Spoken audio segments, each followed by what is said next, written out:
Hello everyone. तो हम जो है थ्योरी ऑफ कंप्यूटेशन पढ़ रहे थे और पिछले वाले वीडियो के अंदर हमने सेकेंड यूनिट का मीले एंड मूरे मशीन का कॉन्सेप्ट जो है क्लियर देख लिया था। इस वाले वीडियो के अंदर हम सेकेंड यूनिट के जो भी रिमेनिंग टॉपिक्स हैं उनको देख रहे होंगे, alphabet, words, operations, regular sets, ये सारी चीज़ें।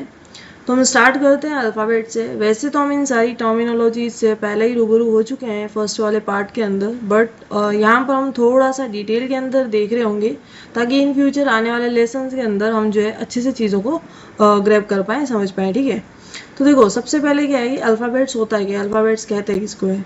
तो अभी तक तो आपको पता चल ही गया कि इसको जो है हम सिग्मा सिंबल से जो है डिनोट करते हैं। और टीओसी के अंदर कोई भी अल्फ़ाबेट क्या होता है, finite and non empty set of symbols होते हैं। अल्फ़ाबेट्स क्या होते हैं, फाइनाइट। फाइनाइट यानी जो चीज़ें ख़त्म हो जाती हैं, जो चीज़ें काउंटेबल होती है, जो कहीं ना कहीं जाके ख़त्म हो रही होती है, तो वो फाइनाइट हो गए। And non empty set, set सबको पता है कि जब कर्ली ब्रेसेस के अंदर दो के अंदर अंदर जो है वैल्यूज़ लिखी हुई होती है, एक सेट बन जाता है और वो नॉन एम्प्टी होना चाहिए। मस्ट कंडीशन है फाइनाइट की भी और नॉन एम्प्टी की भी। ठीक है, उसको हम जो है अल्फ़ाबेट बोलते हैं। अल्फ़ाबेट को डिनोट करते हैं सिग्मा सिंबल से। कुछ इस तरह का सिंबल होता है। तो जैसे यहाँ पर दो सिग्मा के आगे लिखे हुए हैं, जैसे एक सेट है जिसके अंदर 0,1 दो बाइनरी वैल्यूज़ है, एक के अंदर ABC अल्फ़ाबेट के लेटर्स लिखे हुए हैं, तो ये आपके अल्फ़ाबेट्स होते हैं। अब ये देखो, ये बेसिकली तीन तरह के होते हैं। एक बाइनरी अल्फ़ाबेट्स होते हैं, यूनरी अल्फ़ाबेट्स होते हैं, जनरल अल्फ़ाबेट्स होते हैं। नाम से ही काम का पता चल रहा है। बाइनरी अल्फ़ाबेट्स ऐसे अल्फ़ाबेट्स होते हैं जिनके अंदर दो सिंबल्स कंटेन होते हैं, जैसे हमने यहाँ पर लिखे हैं सिग्मा इज इक्वल्स टू 0,1।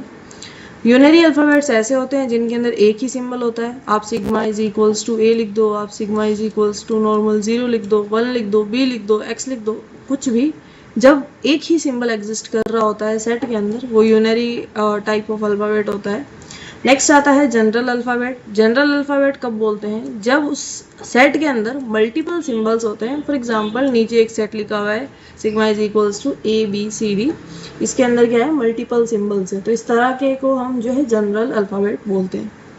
अब इसके अंदर देखो, यहाँ हमने नॉर्मल सिग्मा लिखा हुआ है। कई बार आपको ना ऊपर इस तरह से दे देंगे कि sigma is equals to A and now find the value of sigma star, 2 marks के अंदर पूछ लेंगे, या फिर सिग्मा प्लस, इस तरह का क्वेश्चन आता है। तो इन दो चीज़ों का मतलब क्या होता है, और यहाँ पर नहीं, आगे भी दूसरे सिंबल्स के साथ में जब स्टार यूज़ हो रखा होगा एंड प्लस यूज़ हो रखा होगा, वहाँ पर भी उनका क्या मतलब होगा, यानी ये दोनों क्या चीज़ डिफाइन कर रहे हैं। तो देखो इसमें क्या होता है, जितने भी स्ट्रिंग्स हैं किसी भी गिवन जो हमें ग्रामर दी है, जो हमें लैंग्वेज दी है, उसके अंदर जो जो हमें अल्फ़ाबेट्स ऑलरेडी मेंशन है, उन अल्फ़ाबेट्स के द्वारा जितनी भी स्ट्रिंग्स बन सकती है वो सारी स्ट्रिंग्स आएगी, पहली बात तो। इसके अलावा अगर ये स्टार का सिंबल ऊपर होगा तो उसमें हम एप्सिलॉन को इंक्लूड कर रहे होंगे, और अगर ये प्लस का सिंबल होगा तो हम उस एप्सिलॉन को क्या कर रहे होंगे, एक्सक्लूड कर रहे होंगे। यानी स्टार के केस में इंक्लूड करना है और प्लस के केस में एक्सक्लूड करना है। किस तरह से, फॉर एग्जांपल हमें sigma is equals to set दे रखा है जिसके अंदर एक वैल्यू है, एक लेटर लिखा है, एक सिंबल है, वो है A। ठीक है, अब सिग्मा स्टार की वैल्यू क्या हो जाएगी कि भाई A से मैं कितनी स्ट्रिंग्स जनरेट कर सकती हूँ। A से मैं सिर्फ A लिख सकती हूँ, मैं डबल A लिख सकती हूँ, मैं ट्रिपल A, मैं 4 बार है, 5 बार है, 50 बार, 1000 बार, कितनी भी बार एक वर्ड के अंदर लिखा जा सकता है A को, है ना, बिल्कुल लिखा जा सकता है। तो इन सारे वर्ड्स की, इन सारे स्ट्रिंग्स का एक सेट आ जाएगा, पहली चीज तो। और क्योंकि यहाँ पर स्टार लगा हुआ है, इट मीन्स कि मैं इस सेट से जरूरी थोड़ी हो सकता है मैं कुछ ही ना लिखूं, तो उस टाइम पर क्या आ जाएगा, एप्सिलॉन आ जाएगा। उस टाइम पर क्या आ जाएगा, एप्सिलॉन आ जाएगा कि नल भाई हमने कोई वैल्यू एंटर ही नहीं करी। तो ये होता है आपका ई स्टार, जब हम इस स्ट्रिंग के अंदर, सेट ऑफ ऑल स्ट्रिंग्स के अंदर एप्सिलॉन को इंक्लूड करते हैं। और सेम ही चीज़ है ई प्लस के अंदर, बट यहाँ पर जो एप्सिलॉन लिखा हुआ था उसको हमने यहाँ इंक्लूड नहीं करा। एप्सिलॉन जो हम ई टाइप में इस तरह से लिखते हैं वो एप्सिलॉन होता है, नल वैल्यू को डिनोट करता है, तो वो स्टार में इंक्लूडेड होती है और प्लस में नहीं होती है। आई होप आपको ये जो चीज़ है वो समझ आई होगी। अब देखो हम अल्फ़ाबेट्स के ऊपर कुछ ऑपरेशंस को जो परफॉर्म करते हैं, जैसे concatenation and power of alphabets. तो ये दो बेसिक चीज़ें जो मैं समझा देती हूँ, आगे भी वर्ड्स स्ट्रिंग्स के साथ में हम पढ़ रहे होंगे। पहली चीज़ आती है कंकेटिनेशन। कंकेटिनेशन का मतलब क्या होता है, ज्वाइन करना। अब देखो एक अल्फ़ाबेट जो है फर्स्ट लिखा है जिसके अंदर A लिखा है सेट के अंदर, एक अल्फ़ाबेट 2 है जिसके अंदर सेट में B लिखा है। इन दोनों को जब कंकेटिनेट करेंगे, E1 आई मीन सिग्मा 1 और सिग्मा 2 को जब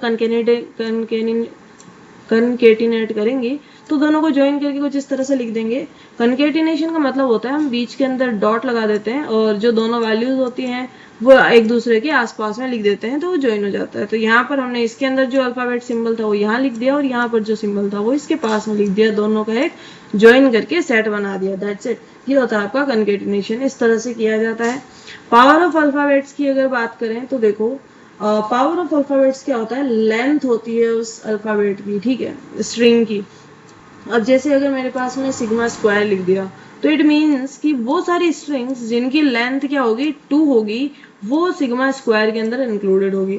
अब देखो जैसे 0 और 1 मुझे एक सेट दे दिया तो मैं इससे क्या क्या स्ट्रिंग्स बना सकती हूँ। मैं हो सकता है मैं 0 0 0 0 लिख दूँ, हो सकता है मैं 1 1 1 1 लिख दूँ, हो सकता है मैं 0 1 0 1 लिख दूँ, ठीक है। हो सकता है मैं 0 और 1 एक बार लिखूं, एक बार 1 और 0 लिखूं, एक बार दोनों ही मैं 0 मेंशन कर दूं, एक बार दोनों को 1 मेंशन कर दूं, एक बार हो सकता है मैं 3 बार 0 लिखूं, एक बार हो सकता है मैं 1 0 1 लिखूं। मतलब मैं मेरी मर्जी से कितनी भी स्ट्रिंग्स इससे जनरेट कर सकते हैं। ऑल स्ट्रिंग्स आर वैलिड, बिल्कुल है भाई। बट जब मुझे बोला है कि सिग्मा स्क्वायर क्या होगा तो मुझे सिर्फ उन स्ट्रिंग्स को या फिर बोलो उन सारी स्ट्रिंग्स को इंक्लूड करना है जिन स्ट्रिंग्स की लेंथ कितनी होगी 2 होगी। तो अभी आप यहाँ पर देख पाओगे मैंने जो भी स्ट्रिंग्स लिखी है 0 1 1 0 0 0 और 1 1 इन 4 स्ट्रिंग्स की लेंथ कितनी है 2 है। बाकी मैं यहाँ देखो 3 जो है सिंबल्स को मैंने साथ में कंबाइन करके लिखा है तो 3 लेंथ हो गई। यहाँ भी देखो अगेन 3 सिंबल्स को कंबाइन करके लिख दिया, यहाँ पर 4 को, यहाँ भी 4 को, यहाँ भी 4 को। तो मुझे सिर्फ उन स्ट्रिंग्स को इंक्लूड करना है जिनकी जो है कितनी होगी लेंथ 2 होगी।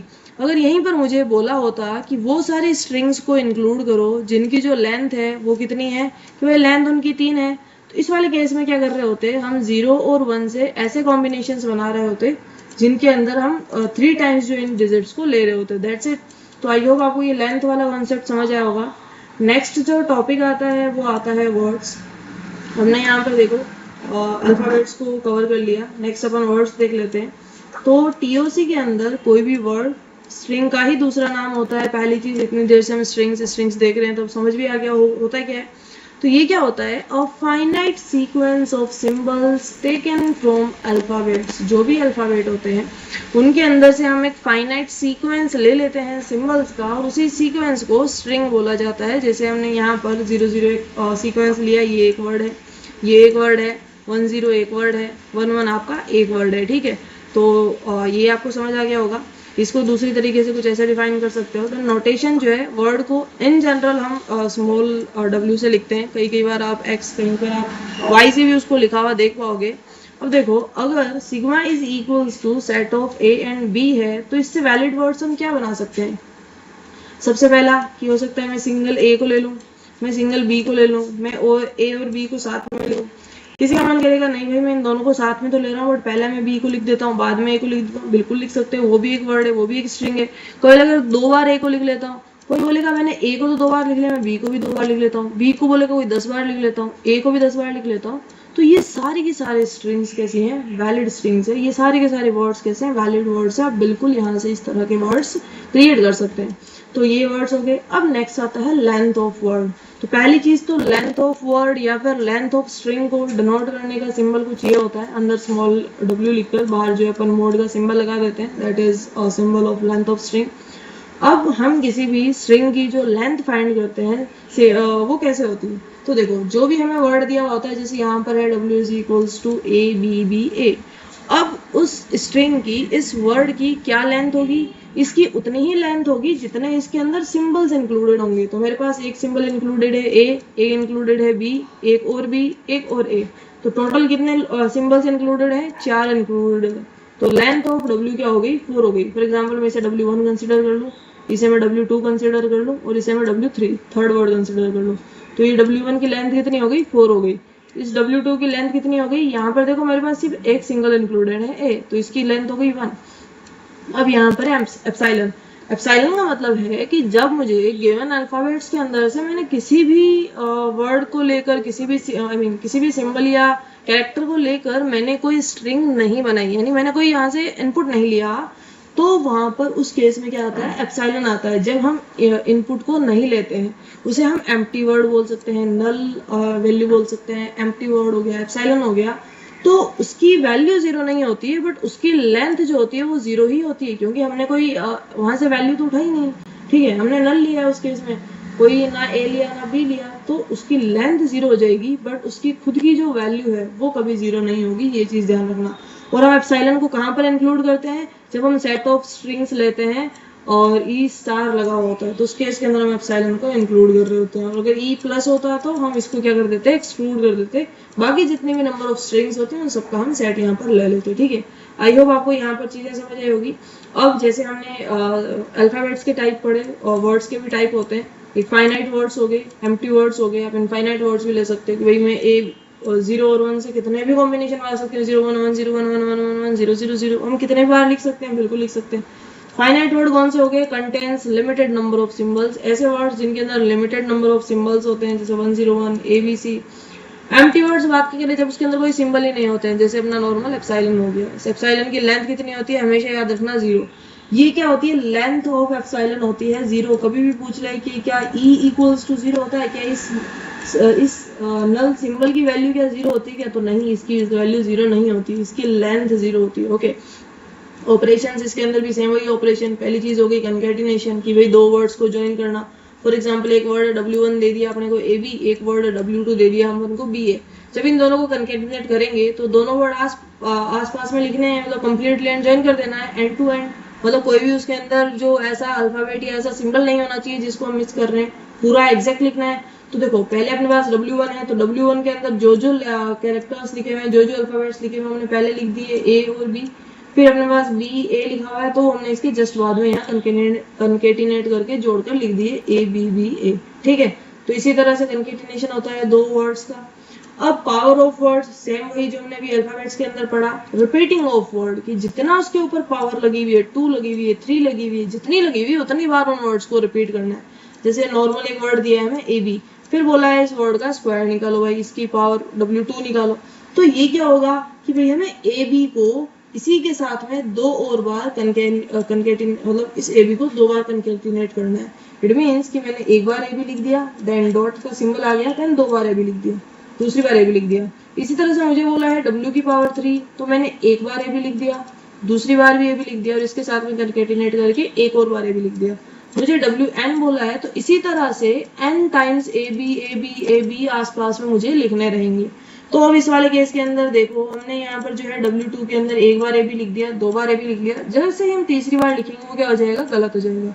तो AB W का स्क्वायर हो जाएगा, W का क्यूब 3 बार हो जाएगा। तो ये होता है पावर ऑफ वर्ड, कि जितना उसके ऊपर पावर लगी है उतना ही नंबर ऑफ टाइम रिपीटेशन उस वर्ड का। ठीक है, एक आता है reverse of word. Reverse of word नाम से ही पता चल रहा है शब्द को रिवर्स कर देना।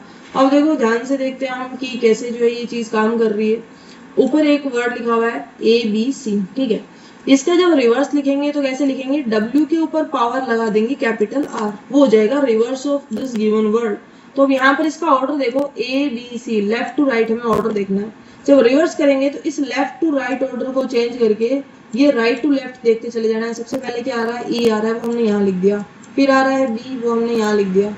फिर आ रहा है A, वो हमने यहाँ लिख दिया। यानी जो ऑर्डर ABC इस तरह से था, उस ऑर्डर को हमने इस तरह से कर दिया। ये होता है रिवर्स ऑफ वर्ड। आप किसी भी वर्ड का कर सकते हैं। आप W की पावर 3 है, ये वर्ड दिया आपका, इसका जब रिवर्स करेंगे तो इधर से देखना चालू करेंगे। सबसे पहले क्या आ रहा है, B आ रहा है, देन इसके बाद में यहाँ देखो A है, देन यहाँ पर B है, देन यहाँ पर A है, देन यहाँ पर B है, एंड देन अगेन यहाँ पर A है। तो ये इस W3 जो है इसका क्या हो जाएगा, रिवर्स हो जाएगा। इस तरह से जो है रिवर्स ऑफ अ वर्ड किया जाता है। अब कुछ चीजें प्रीफिक्स, सफिक्स एंड सबस्ट्रिंग, ये आपने वैसे सुन रखी होगी, बट स्ट्रिंग के केस में क्या होती है चीजें, प्रीफिक्स यानी स्टार्टिंग पार्ट ऑफ स्ट्रिंग को प्रीफिक्स बोला जाता है। P से पहले और P से प्रीफिक्स, आप ध्यान रख सकते हो कि वो पार्ट जो स्ट्रिंग की स्टार्टिंग में आता है। फॉर एग्जाम्पल आपको अल्फाबेट्स दे दिए, अल्फाबेट्स के अंदर आपको सेट दे दिया A, B और C का, ठीक है। तो अब इसके अंदर हो सकता है कोई ऐसा वर्ड बने ABC, ठीक है। तो ऐसा हो सकता है कि भाई इसका जो प्रीफिक्स है वो सिर्फ A हो, आगे हम कुछ भी लिख सकते हैं। हो सकता है इस गिवन स्ट्रिंग का या फिर और जनरेट होने वाली स्ट्रिंग्स का जो है प्रीफिक्स ए भी हो, आगे और कुछ भी लिखा जा सकता है, या फिर हो सकता है ए बी सी हो, आगे और कुछ भी लिखा जा सकता है इन द सेंस कि आगे हो सकता है 10 बार और ए आए, हो सकता है 10 बार और बी आए, हो सकता है 10 बार और सी आए। प्रीफिक्स क्या हो गया, सिर्फ स्टार्टिंग पार्ट, वो हर स्ट्रिंग के अंदर फिक्स रहने वाला है, ये इसका मतलब है। सफिक्स का मतलब है कि एंडिंग पार्ट, तो एंडिंग पार्ट के अंदर सेम इसी का अगर मान ले तो हो सकता है एंडिंग पार्ट सी हो सकता है बी सी कंबाइन और कंकेटिनेट होके इसका एंडिंग पार्ट हो सकता है ए बी सी हो। इससे पहले हो सकता है कितने भी हम इन अल्फाबेट्स को कितने भी बार लिख सकते हैं, ठीक है। फिर आता है आपका सब स्ट्रिंग। अब सब स्ट्रिंग क्या होता है, continuous part of string, string का कॉन्टिन्यूस पार्ट, यानी ए बी सी है तो इसकी सब स्ट्रिंग्स क्या बनेगी, सबसे पहले इसकी सबसे पहला लेटर, देन बाद वाला, देन लास्ट वाला, देन इन दो को साथ में लिख दिया, देन इन दो को साथ में लिख दिया, तीन को साथ में लिख दिया, इस तरह से कि कॉन्टिन्यूस पार्ट हम कॉन्टिन्यूसली कितने उससे जो है सब स्ट्रिंग्स और स्ट्रिंग्स क्रिएट कर सकते हैं। हम वापस ए बी सी लिख देंगे तो वो खुद स्ट्रिंग जनरेट हो जाएगी, इससे कितने सब स्ट्रिंग्स जनरेट हो रही है कॉन्टिन्यूसली, वो आपकी सब स्ट्रिंग की कैटेगरी में आ जाती है। सेट ऑफ ऑल वर्ड्स, ई के ऊपर स्टार मैंने बता दिया कि जो भी हमें अल्फाबेट गिवंस है, जो भी हमें अल्फाबेट्स गिवंस है उनसे हम जितनी भी स्ट्रिंग्स क्रिएट कर सकते हैं, अगर उन सारी स्ट्रिंग्स के साथ में एप्सिलॉन को इंक्लूड कर देते हैं तो वो अपना क्या होता है, सिग्मा स्टार होता है, सेट ऑफ ऑल वर्ड्स होता है जब हम एप्सिलॉन को भी इंक्लूड कर देते हैं। अब हम ए और बी से क्या क्या वर्ड्स, क्या क्या स्ट्रिंग्स को जनरेट कर सकते हैं, मैं नॉर्मल ए लिख सकती हूँ, मैं नॉर्मल बी लिख सकती हूँ, मैं 2 बार ए लिख सकती हूँ, A B A, 2 bar B, 3 बार ए, इस तरह से जो है मल्टीपल टाइम्स हम बहुत सारी जो है स्ट्रिंग्स को लिख सकते हैं, ठीक है। तो ये हो गया आपका set of all words E star. यहीं पर अगर बोला होता मुझे जो है ई प्लस सिग्मा प्लस जो है वो जनरेट करना है तो मैं करती, यही नंबर ऑफ सारी की सारी स्ट्रिंग्स यहाँ पर भी आ जाती, बस फर्क इस चीज का रहता कि ये जो एप्सिलॉन है ये एप्सिलॉन यहाँ पर इंक्लूड नहीं होता। Okay, I hope you got the point. हमने देखो वर्ड्स देख लिया, नेक्स्ट टॉपिक आता है अपने पास में ऑपरेशंस, तो जो कि हमने अलग अलग देख ही लिए वर्ड्स के ऊपर कैसे, स्ट्रिंग्स के ऊपर कैसे जो ऑपरेशंस परफॉर्म हो रहे हैं। तो इन TOC operations are used to combine, operations का यूज किस लिए किया जाता है, कंबाइन करने के लिए, मॉडिफाई करने के लिए एंड मैनिपुलेट करने के लिए। हम करते किनको हैं, स्ट्रिंग्स को एंड लैंग्वेजेस को, ठीक है। स्ट्रिंग्स और लैंग्वेजेस को कंबाइन करना हो, मॉडिफाई करना हो, मैनिपुलेट करना हो तो हम ऑपरेशंस को जो है वहाँ पर यूज में लेते हैं। अब हम दो तरीके से परफॉर्म करते हैं, एक तो जब ऑपरेशंस को स्ट्रिंग्स के ऊपर, वर्ड्स के ऊपर परफॉर्म किया जाता है, जो मैंने आपको ऊपर समझा दिया कि कैसे जो है पावर ऑफ वर्ड हो रहा है, कंकेटिनेशन हो रहा है यहाँ पर, ठीक है, रिवर्स ऑफ वर्ड हो रहा है, prefix, suffix, substring, set of all words, ये सारी चीज़ें मैंने आपको बता दी। तो ये ऑपरेशंस होते हैं जो स्ट्रिंग्स के ऊपर या वर्ड्स के ऊपर परफॉर्म किए जाते हैं। नेक्स्ट अपन देख लेते हैं स्ट्रिंग्स ऑन लैंग्वेजेस। अब उससे पहले देखते हैं लैंग्वेजेस कहते हैं किसको, तो लैंग्वेजेस होता है सेट ऑफ स्ट्रिंग्स। तो देखो जिस तरह से पहले अल्फ़ाबेट्स थे जिसके अंदर finite and non empty symbols थे, फिर इन अल्फ़ाबेट्स का जब हमने एक सीक्वेंस बनाया, फाइनाइट नंबर ऑफ सीक्वेंस, तो अपने पास में वर्ड्स बने या बोले स्ट्रिंग्स बनी, और अब इन्हीं स्ट्रिंग्स का जब अपन सेट बनाते हैं, मल्टीपल स्ट्रिंग्स को मतलब साथ में लिखते हैं तो उसको हम बोलते हैं लैंग्वेज, ठीक है। तो ये क्या होता है, सेट ऑफ स्ट्रिंग्स होता है। ओके, अब देखो इन लैंग्वेजेस के ऊपर क्या क्या ऑपरेशंस जो है वो परफॉर्म किए जाते हैं। सबसे पहले आ गया आपका यूनियन, जिसे कैपिटल यू से डिनोट किया जाता है। तो ये क्या करता है, कंबाइन करता है स्ट्रिंग्स को दो तरह की लैंग्वेजेस, जैसे फॉर एग्जांपल कोई एक लैंग्वेज L1 लिखी हुई है और कोई एक लैंग्वेज L2 लिखी हुई है, तो यहाँ के भी सारे एलिमेंट्स को यहाँ के भी सारे एलिमेंट्स को कंबाइन करके लिख देता है यूनियन के अंदर, ठीक है। तो L1 यूनियन L2 क्या हो जाएगा, यहाँ से देखो इसने A और B लिया तो इसने लिख दिया, फिर यहाँ L2 से इसने वापस B लिया तो B क्योंकि ऑलरेडी था तो इसको नहीं लिया क्योंकि रिपीटेशन इसके अंदर नहीं होता है, एंड देन यहाँ पर C मिला तो इसने C को इंक्लूड कर लिया। तो ये हो गया L1 एंड L2 का यूनियन। ओके, नेक्स्ट आता है कंकेटिनेशन। कंकेटिनेशन अब तक आपको समझ आ गया होगा, हमने ऊपर भी देखा, हम क्या कर रहे हैं, ज्वाइनिंग का काम कर रहे हैं, कंबाइनिंग का काम कर रहे हैं। तो जब हम एक लैंग्वेज L1 को किसी स्ट्रिंग की और किसी स्ट्रिंग की दूसरी लैंग्वेज L2 को जब कंबाइन करके लिख रहे होंगे, फॉर एग्जांपल एक लैंग्वेज है जिसके अंदर अपने पास जो वर्ड है स्ट्रिंग है वो A है और दूसरे के अंदर B है, तो जब इन दोनों लैंग्वेज को कंकेटिनेट करके लिखेंगे तो इन दोनों को पास में लिखकर एक सेट बना देंगे उनका। अगला आता है क्लीन स्टार। क्लीन स्टार का क्या मतलब होता है, all possible strings including epsilon. मैंने आपको बताया था ऊपर सिग्मा स्टार के अंदर क्या था कि जितने भी स्ट्रिंग्स है वो सारी आ रही है और एप्सिलॉन को भी इंक्लूड कर रहे हैं। तो वही चीज़ है क्लीन स्टार की जितनी भी पॉसिबल नंबर ऑफ स्ट्रिंग्स है वो सारी की सारी आ जाएगी और एप्सिलॉन भी इंक्लूड हो जाएगा। फॉर एग्जांपल अगर एक लैंग्वेज दे रखी है हमें सेट के अंदर जिसमें ये सिंबल है सिर्फ ए है, तो इस लैंग्वेज का क्लीन स्टार, इस लैंग्वेज स्टार क्या हो जाएगा, ए लिख दो, डबल ए, ट्रिपल ए, 4 बार ए, 10 बार ए, 50 बार a, n number of times a लिख दो, बट सबसे इंपॉर्टेंट क्या है, एप्सिलॉन को इंक्लूड करना है, वो हो गया आपका क्लीन स्टार। अगला आता है पॉजिटिव क्लोजर, जो हम ऊपर सिंबल प्लस का लगाते हैं, जिसके अंदर हम इस एप्सिलॉन को यहाँ पर नहीं लिख रहे होते हैं, तो वही होता है आपका पॉजिटिव क्लोजर की जब सारी की सारी स्ट्रिंग्स सारी की सारी स्ट्रिंग्स इंक्लूड करनी है एक्सेप्ट कौन सी, एम्प्टी को, यानी नल स्ट्रिंग को, यानी एप्सिलॉन को। ठीक है, तो ये हो गया आपका इसका पॉजिटिव क्लोजर, जिसमें सारी की सारी स्ट्रिंग्स लिख दी, बस आपका जो ये एप्सिलॉन है ये इंक्लूड नहीं करा। इसके बाद में आता है इंटरसेक्शन। इंटरसेक्शन को हम ऐसे इससे उल्टा यू करके सिंबल से डिनोट करते हैं। इसका मतलब होता है जो भी कॉमन स्ट्रिंग्स है उसको आपने इंक्लूड करके लिखना है। जैसे एक लैंग्वेज L1 है जिसमें ए और बी दिया हुआ है, एक लैंग्वेज L2 है बी और सी, तो अब इन दोनों के अंदर कॉमन क्या चीज है, जो ए में भी है जो बी में भी है। तो देखो L1 के अंदर यानी फर्स्ट लैंग्वेज में भी है सेकंड में भी है, तो यहाँ पर देखो L1 के अंदर B है और L2 यानी सेकंड लैंग्वेज के अंदर भी B है, तो इन दोनों का जो इंटरसेक्शन होगा उसमें कौन सा आ जाएगा, सिर्फ सिंबल B आ रहा होगा। आई होप आपको चीजें समझ आ रही है। अगला आता है कॉम्प्लीमेंट। कॉम्प्लीमेंट क्या होता है, all strings not in language, यानी वो सारी की सारी स्ट्रिंग्स जो उस लैंग्वेज के अंदर नहीं है उनको हम जब एक सेट बनाकर लिखते हैं तो वो होता है उस सेट का कॉम्प्लीमेंट। फॉर एग्जाम्पल मेरे पास में जो अल्फाबेट सिंबल्स हैं वो A और B हैं और एक लैंग्वेज दे दी ए, तो इस लैंग्वेज के अंदर इस वाले स्ट्रिंग्स है, बनने वाली जो स्ट्रिंग्स नहीं है उनका कॉम्प्लीमेंट हो जाएगा। तो एल के ऊपर इस तरह से हम जो है ऊपर लगाते हैं मार्क एंड इसका जो है कॉम्प्लीमेंट लिखते हैं, तो क्या हो जाता है बी। नेक्स्ट आ जाता है डिफरेंस। तो डिफरेंस के अंदर वो सारी स्ट्रिंग्स जो L1 के अंदर है और L2 के अंदर नहीं है, बेसिक सा जो है वो सेंस है कि भाई L1 के अंदर A, B है और L2 के अंदर सिर्फ B है, तो अब इन दोनों का डिफरेंस क्या हो जाएगा, भाई ये भी यहाँ भी एग्जिस्ट कर रहा है यहाँ भी एग्जिस्ट कर रहा है, तो ये तो क्योंकि सेम है, वो चीज़ जो L2 के अंदर नहीं है वो लिखनी है, तो वो बच गया A जो हमने यहाँ पर लिख दिया। तो आपको ये ऑपरेशन समझ आए होंगे। नेक्स्ट आपके पास में जो टॉपिक आता है वो आता है रेगुलर सेट्स। तो हम अगला टॉपिक रेगुलर सेट्स देख लेते हैं कि टीओसी के अंदर रेगुलर सेट होता क्या है या फिर रेगुलर लैंग्वेजेस क्या चीज़ है। तो regular set is a set of strings that can be recognised by a finite automata, यानी ऐसी सेट ऑफ स्ट्रिंग्स जिसको कौन रिकॉग्नाइज कर सकता है, फाइनाइट ऑटोमेटा रिकॉग्नाइज कर सकता है। उस सेट ऑफ स्ट्रिंग्स को हम क्या बोलते हैं, रेगुलर सेट बोलते हैं।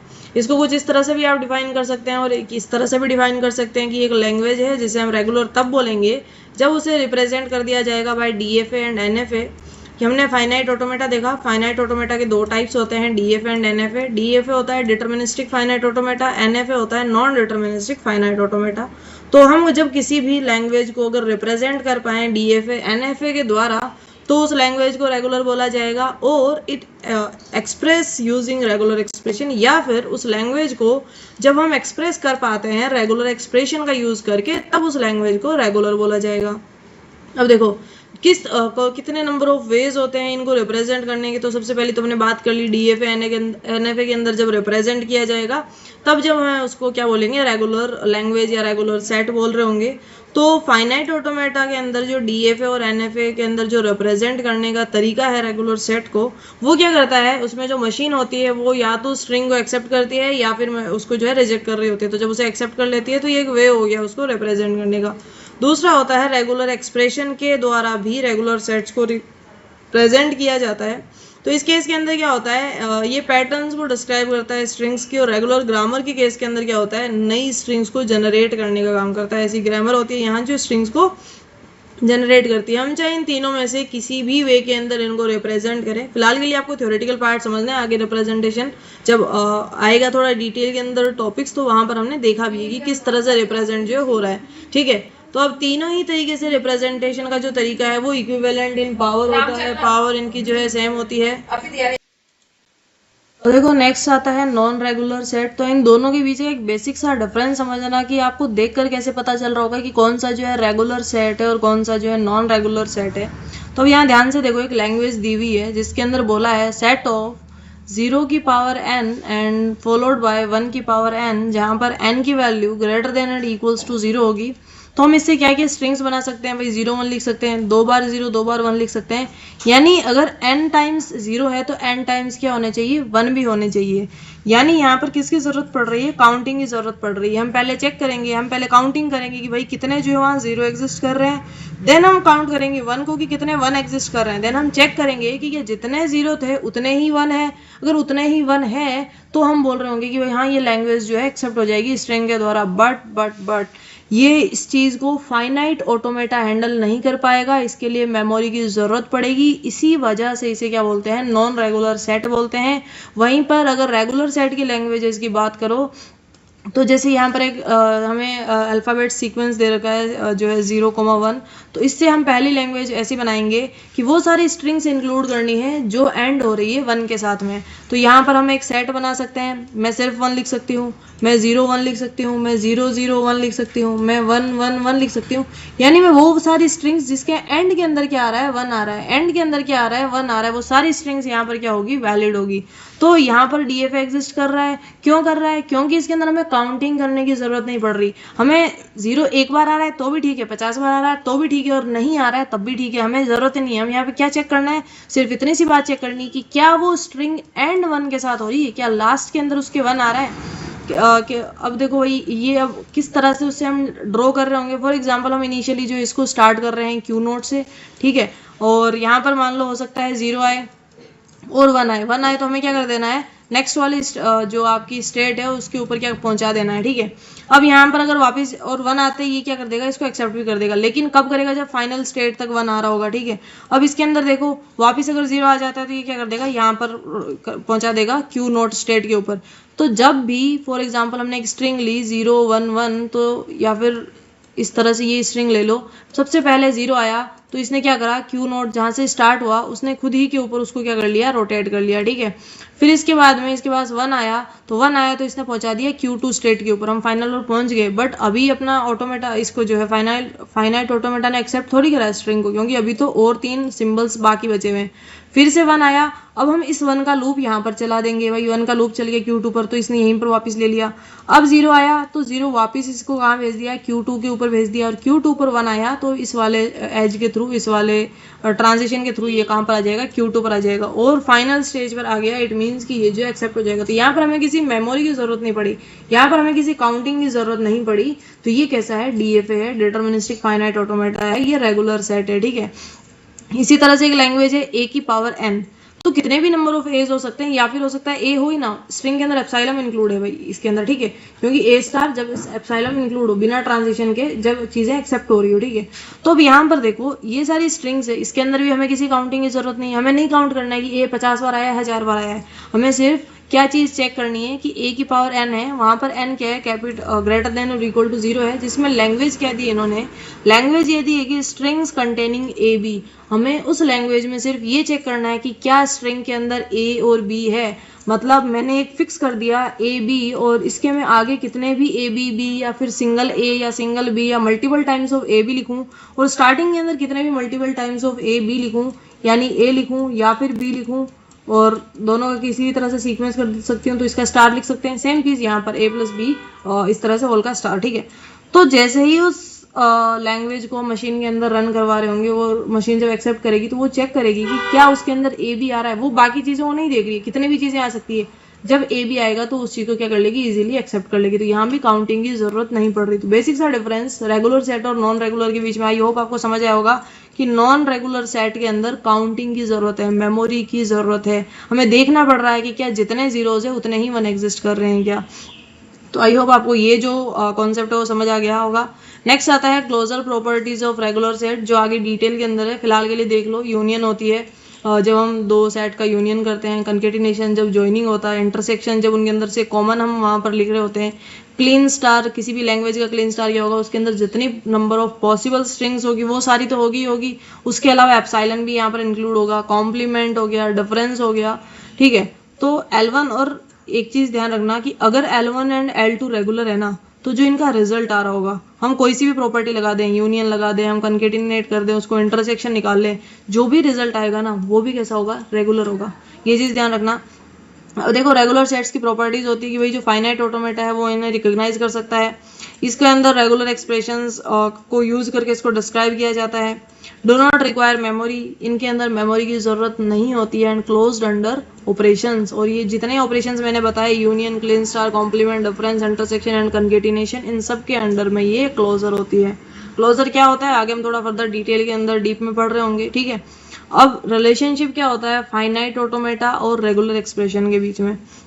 तो देखो टीओसी के अंदर फाइनाइट ऑटोमेटा और रेगुलर एक्सप्रेशंस दो अलग तरीके होते हैं रेगुलर लैंग्वेज को रिप्रेजेंट करने के, बस ये मेन डिफरेंस होता है कि भाई फाइनाइट ऑटोमेटा के द्वारा हम अलग तरीके से रिप्रेजेंट कर रहे होते हैं और रेगुलर एक्सप्रेशंस जो है उसी लैंग्वेज को अलग तरीके से रिप्रेजेंट कर रही होती है। यहाँ पर थोड़ा सा आप देख सकते हो कि फाइनाइट ऑटोमेटा एंड जो रेगुलर एक्सप्रेशन है, तो फाइनाइट ऑटोमेटा क्या करेगी, machine that accepts and rejects string. Finite automata आपको पता है क्या होती है, ऐसी मशीन होती है या एब्स्ट्रैक्ट मशीन होती है जो उस गिवन स्ट्रिंग को या तो एक्सेप्ट कर देती है या रिजेक्ट कर देती है। वहीं पर रेगुलर एक्सप्रेशन क्या करता है, सिंबॉलिक रिप्रेजेंटेशन होता है, जो भी पैटर्न है उसका सिंबॉलिकली जब उसको रिप्रेजेंट कर दिया जाता है लैंग्वेज को डिस्क्राइब करने के लिए, उस रिप्रेजेंटेशन को बोला जाता है रेगुलर एक्सप्रेशन। फाइनाइट ऑटोमेटा और रेगुलर एक्सप्रेशन के बीच में क्या रिलेशनशिप होता है कि for every finite automata there exist an equivalent regular expression, कि किसी भी फाइनाइट ऑटोमेटा के लिए या बोले कि हर फाइनाइट ऑटोमेटा के लिए वहां पर इक्विवेलेंट रेगुलर एक्सप्रेशन क्या कर रही होगी, एग्जिस्ट कर रही होगी। And for every regular expression, और हर रेगुलर एक्सप्रेशन के लिए there exist an equivalent finite automata. It means कि दोनों जो रिप्रेजेंट कर रहे हैं सेम लैंग्वेज को कर रहे हैं, दोनों का जो पावर रहेगा वो भी सेम रहेगा, यानी दोनों सेम रेगुलर लैंग्वेज को रिप्रेजेंट कर पा रहे हैं। तो कुछ इस तरह से लिखते हैं जो इक्विवेलेंस दिखाता है कि भाई रेगुलर एक्सप्रेशन के अंदर लिखो, फाइनाइट ऑटोमेटा के अंदर लिखो, वो उसका क्या दिखा रहा है, इक्विवेलेंस दिखा रहा है, रिप्रेजेंट करने का तरीका होता है। कन्वर्जन की बात करते हैं कि रेगुलर एक्सप्रेशन को जो है फाइनाइट ऑटोमेटा के अंदर कैसे कन्वर्ट करते हैं। तो देखो इसके लिए हम जो है थॉमसन कंस्ट्रक्शन मेथड का यूज करते हैं। इसका यूज क्यों करते हैं, क्योंकि ये सिंपल और सिस्टमेटिक होता है, सारी की सारी जितनी भी तरह की रेगुलर एक्सप्रेशंस होती है सबके लिए काम करता है, और इसके अंदर जो एप्सिलॉन ट्रांजिशंस होती है उनका भी इस्तेमाल कर लिया जाता है, ठीक है। इसको हम आगे थोड़ा डिटेल में देख रहे होंगे। तो देखो जो फाइनाइट ऑटोमेटा है, मैंने बोला कि रेगुलर एक्सप्रेशन का फाइनाइट ऑटोमेटा के अंदर कन्वर्जन, तो एनएफए के अंदर भी कन्वर्जन कर सकते हैं, डीएफए के अंदर भी कन्वर्जन कर सकते हैं। हमने पिछले वाले वीडियो के अंदर भी देखा था कि हम क्यों डीएफए को यूज करते हैं, हम क्यों एनएफए को यूज करते हैं। डीएफए को इसीलिए यूज करते हैं क्योंकि इसके अंदर कन्वर्ट करना, इसके अंदर चीजों को डिजाइन करना ईजी हो जाता है एनएफए के अंदर, ठीक है। वहीं डीएफए को क्यों यूज करते हैं, क्योंकि यहाँ पर इम्प्लीमेंट करना आसान हो जाता है। तो जब इम्प्लीमेंटेशन की बात आती है तो हम डीएफए काम में लेते हैं, जब डिजाइनिंग करने की बात आती है तो हम एनएफए काम में लेते हैं। तो अभी जब हम रेगुलर एक्सप्रेशन को फाइनाइट ऑटोमेटा के अंदर कन्वर्ट कर रहे होंगे तो इसके कौन से टाइप में कर रहे होंगे, एनएफए के अंदर कर रहे होंगे, ठीक है। आई होप आपको समझ आया होगा। तो जो ये थॉमसन कंस्ट्रक्शन मेथड है ये जनरली क्या करता है, ये it is used to convert regular expression into NFA. तो रेगुलर एक्सप्रेशन आपको पता है ये पैटर्न को डिस्क्राइब कर रही है, और एनएफए भी आपको पता है जो पैटर्न को रिकॉग्नाइज कर रहा है, ये उसको डिटर्मिनिस्टिक नॉन डिटर्मिनिस्टिक जो बिहेवियर है वो रिकॉग्नाइज कर रहा है, ठीक है। अब ये कन्वर्जन सीखने से पहले कुछ बेसिक बिल्डिंग ब्लॉक्स है, कुछ बेसिक चीजें हैं जो देख लो। सबसे पहली चीज की सिंगल सिंबल, इसका क्या मतलब हुआ कि जब कहीं पर एक सिंगल सिंबल होता है तो डायरेक्टली जाकर फाइनल स्टेट के अंदर चले जाता है और वहां पर एक्सेप्ट हो जाता है। ये अब आप तो पता चल गया होगा, स्टार्टिंग के अंदर अगर ये लगा हुआ है एरो, इट मींस कि वो इनिशियल स्टेट है। किसी स्टेज के ऊपर अगर दो इस तरह से सर्कल लगे हुए, इट मींस कि वो फाइनल स्टेट है। यूनियन ए प्लस बी, अब यहाँ पर एक काफी आपको अलग सी चीज दिख रही होगी कि मैंने ई लिखा है, एप्सिलॉन लिखा है और आगे वाली स्टेट पर चले गए, यानी क्यू नॉट के पास में कोई इनपुट नहीं आया तब भी हम Q1 स्टेट पर पहुंच गए, इसके पास में भी कोई जो इनपुट नहीं आया तब भी हम Q3 के पास चले गए, फिर Q1 के पास A आया तो हम Q2 पर गए, फिर Q3 के पास B आया तो हम Q4 पर गए, और अगेन इन दोनों के पास में कोई भी इनपुट नहीं आया फिर भी ये दोनों फाइनल स्टेट पर चले गए। यही होती है एनएफए की खूबसूरती की जब कोई इनपुट नहीं मिल रहा है ना तब भी उसमें स्टेट चेंज हो जाती है। तो आपको कोई चीज समझ नहीं आ रही होती है वहां आप एप्सिलॉन लगा के नेक्स्ट स्टेट पर चले जाते हैं और उसके बाद में उसको फाइनल बना रहे होते हैं। तो ये एनएफए के अंदर इसीलिए डिजाइन करना ईजी हो जाता है। कंकेटिनेशन की अगर बात करें तो कंकेटिनेशन का कुछ इस तरह से बनता है भाई कि दोनों को ज्वाइन करके लिखना है। तो फर्स्ट स्टेट से आप जब ए आया इनपुट तो आप एक स्टेट पर पहुंचे, बी आया तो एक दूसरे स्टेट पर पहुंच गए। क्लीन स्टार के अंदर क्या होता है कि इसके अंदर जितनी नंबर ऑफ स्ट्रिंग्स है सारी की सारी इंक्लूडेड होती है और एप्सिलॉन भी इंक्लूडेड होता है। तो यहाँ तो ऑब्वियसली ये एप्सिलॉन आप किधर से किधर ही चला दो और जो आपको इनपुट है वो चला दो, एक स्टेट चेंज हो जाती है, ठीक है। अब इसके अंदर ए का रेपिटेशन यहाँ पर है, तो ये जो स्ट्रिंग है वो क्या बता रही है कि एंड विद, अगर इट एंड विद ए, और अगर हमने कोई इनपुट नहीं भी दिया है तभी वो चीज़ क्या हो जाएगी, एक्सेप्ट हो जाएगी अगर मैं इसको फाइनल स्टेट क्रिएट कर दूँ। किस तरह से हो जाएगी, तो यहाँ पर ध्यान से देखो, सबसे पहले एक स्टेट थी और हमने कोई भी इसको इनपुट नहीं दिया, एप्सिलॉन स्टेट थी, तब भी ये चेंज करके कहाँ चली गई, Q2 के ऊपर चली गई, फाइनल स्टेट पर चली गई, चीज़ें एक्सेप्ट हो गई। या फिर एंड विद ए कैसे हुआ कि हमने कोई भी इनपुट नहीं दिया, फिर हमने ए दिया, फिर हमने कितनी भी बार ए दे दिया तो हर बार ए क्या हो रहा है, फाइनल स्टेट के ऊपर एक्सेप्ट हो जा रहा है, तो वो स्ट्रिंग्स क्या हो जाएगी, यहाँ एक्सेप्ट हो जाएगी। तो अलो करता है रिपीटेशन को जीरो या फिर मोर टाइम्स। जीरो कैसे कि एप्सिलॉन के अंदर भी एक्सेप्ट कर दे रहा है, और अगर ज़्यादा बार रिपीटेशन हो रहा है उस वर्ड का, उस स्ट्रिंग का, अल्फ़ाबेट का उस स्ट्रिंग के अंदर, तो उस चीज़ को भी ये एक्सेप्ट कर ले रहा है। तो ये कुछ बेसिक सी चीज़ें हैं जो आपको पता होनी चाहिए, इनका मतलब क्या है यहाँ पर, ठीक है, क्योंकि आगे जब कन्वर्जन कर रहे होंगे तो इनका यहाँ मतलब ही नहीं पता होगा कि भाई एप्सिलॉन मूव पर भी स्टेट कैसे चेंज होगी, वहाँ कहीं पर ई लिखा होगा और स्टेट चेंज कर दी होगी, तो वो चीज़ समझ आनी चाहिए कि एप्सिलॉन मूव से स्टेट चेंज हो जाती है, ठीक है। रिपीटेशन किस तरह से होता है, वो कैसे एक्सेप्ट होता है, नल मूव कैसे एक्सेप्ट हो रहा है कि एप्सिलॉन यहाँ डायरेक्टली कैसे एक्सेप्ट हो जा रहा है, ठीक है। तो अब देखो यहाँ पर हम देखते हैं जो फाइनाइट ऑटोमेटा है उसका रेगुलर एक्सप्रेशन के अंदर कन्वर्जन कैसे होता है। तो टीओसी के अंदर हमने देखा कि हर फाइनाइट ऑटोमेटा के लिए एक इक्विवेलेंट रेगुलर एक्सप्रेशन एग्जिस्ट कर रही है। एंड अगेन फाइनाइट ऑटोमेटा आपकी मशीन होती है जो एक्सेप्ट या रिजेक्ट करने का काम कर रही है स्ट्रिंग को। रेगुलर एक्सप्रेशन रिकग्नाइज करता है पैटर्न को, ठीक है। और तो अभी मैंने क्या बताया कि हर फाइनाइट ऑटोमेटा के लिए इक्विवेलेंट रेगुलर एक्सप्रेशन जो एग्जिस्ट कर रही होगी और जो सेम लैंग्वेज को रिप्रेजेंट करेंगे दोनों के दोनों। तो मेथड क्या होता है, सबसे पहला होता है एलिमिनेशन मेथड, और जब हम इसका वाइस वर्सा कर रहे थे तो वहां पर था थॉमसन कंस्ट्रक्शन, ठीक है। अब यहाँ पर जब रेगुलर एक्सप्रेशन के अंदर कन्वर्ट करना है तो हम एलिमिनेशन मेथड को यूज में लेते हैं। इसमें क्या करते हैं, स्टेट्स को रिमूव करते हैं वन बाय वन, कंबाइन करते हैं ट्रांजिशंस को रेगुलर एक्सप्रेशंस का यूज करके, और फाइनली एक स्टार्ट सिंबल बनाते हैं, फाइनल जो है वो बचता है। इसके बाद में स्टेप्स मैन फॉलो होते हैं। सबसे पहले हम कन्वर्ट करते हैं फाइनाइट ऑटोमेटा को जनरलाइज्ड फाइनाइट ऑटोमेटा के अंदर, यानी एक स्टार्ट स्टेट बना रहे होंगे, एक फाइनल स्टेट बना रहे होंगे। हमने पता लगा लिया कि भाई ये वाली स्टेट तो स्टार्ट स्टेट है ही और ये वाली स्टेट जो है फाइनल स्टेट है ही है। उसके बाद में हम एप्सिलॉन ट्रांजिशंस को ऐड कर रहे होते हैं अगर जरूरत पड़ती है तो, ठीक है। उसके बाद में हम रिमूव करते हैं स्टेट्स को वन बाय वन कि भाई हाँ ठीक है ये वाली स्टेट होगी, ये वाली हो गई। देन अपडेट कर रहे होते हैं ट्रांजिशंस को फॉर्मूला का यूज करके, और फाइनल जो भी रिमेनिंग एक्सप्रेशन होता है उसको हम वहाँ पर लिख देते हैं। तो जब हम रिमूव कर रहे होते हैं स्टेट्स को नए ट्रांजिशन के लिए, तो कुछ ये फॉर्मूला है, आप चाहो तो इसे याद कर लो, वरना आप कॉन्सेप्ट समझ लो कि कैसे जो है चीजें काम कर रही है। तो यहाँ पर देखो R1 का मतलब है डायरेक्ट पाथ, R2 का मतलब इनकमिंग जो भी एज है, R2 का मतलब 3 का मतलब लूप है, और R4 का मतलब जो भी आउटगोइंग एज है उस पर्टिकुलर स्टेट से। तो देखो हमारे पास एक गिवन डीएफ है और इसे जो हमने कन्वर्ट करना है, ठीक है। तो सबसे पहले ध्यान से देखो, दो डीएफ दिए हुए, एक डीएफ यहाँ पर दिया हुआ है, एक डीएफ यहाँ पर दिया हुआ है। तो यहाँ पर पहले Q0 लिखा हुआ है, देन Q1 लिखा हुआ है, देन Q2 लिखा हुआ है, और Q2 के ऊपर डबल सर्कल है, मतलब ये फाइनल स्टेट है, ओके।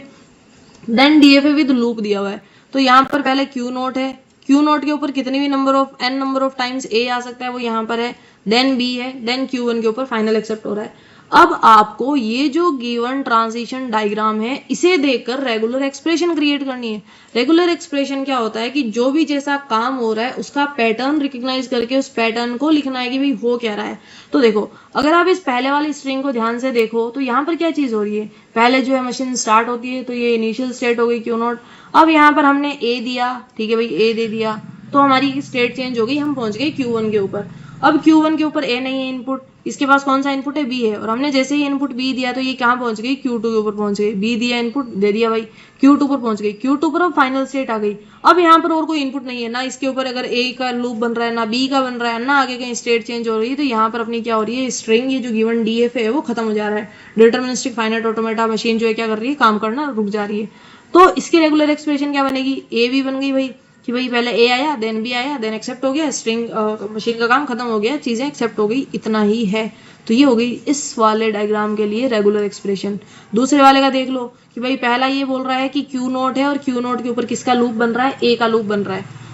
इट मीन्स कि मेरी स्ट्रिंग में हो सकता है मैंने एक बार ए लिखा हो सकता है मैंने दो बार ए लिखा हो सकता है मैंने तीन बार ए लिखा हो, यानी मैं कितनी भी बार ए लिख सकती हूँ। जितनी भी बार ए आएगा वो सबसे पहले यहाँ पर खुद ही के ऊपर लूप बना लेगा और वो चीजों को ले लेगा, मशीन इनपुट ले लेगी, ठीक है। देन ये बोल रहा है बी आया और बी आते ही इसने स्टेट चेंज कर ली और स्टेट चेंज करके कहाँ पहुंचा है, Q1 के पास पहुंचा है जो कि इसकी फाइनल स्टेट है। हमें कैसे पता चला कि फाइनल स्टेट है, क्योंकि उसके ऊपर डबल सर्कल बने हुए थे, ठीक है।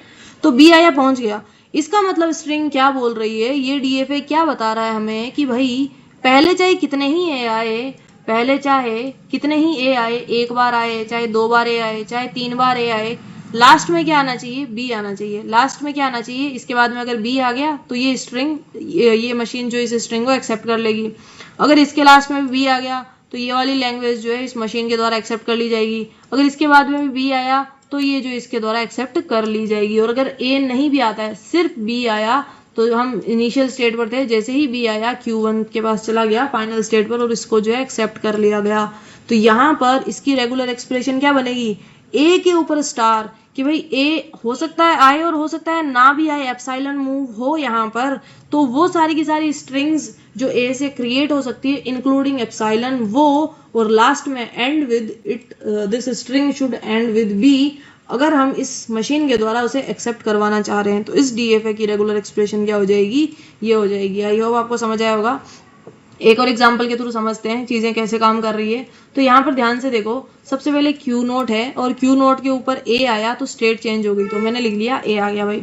फिर यहाँ पर ये एक लूप बना रहा है Q1 के ऊपर की बी आया, तो यहाँ पर देखो ए आया तो इसने एक्सेप्ट कर लिया, ठीक है। फिर बी आया, अब बी कितनी बार आया, बी एक बार आया तब भी इसने एक्सेप्ट कर लिया। बी नहीं आता, सीधा सी आ जाता तभी आगे स्टेट चेंज कर लेता, यानी बी नहीं आता तो भी चल जाता। बी दो बार आएगा तो भी ये लूप बना के खुद के ऊपर आ जाएगा, 3 बार 10 बार 50 बार कितने भी बार बी आ सकता है।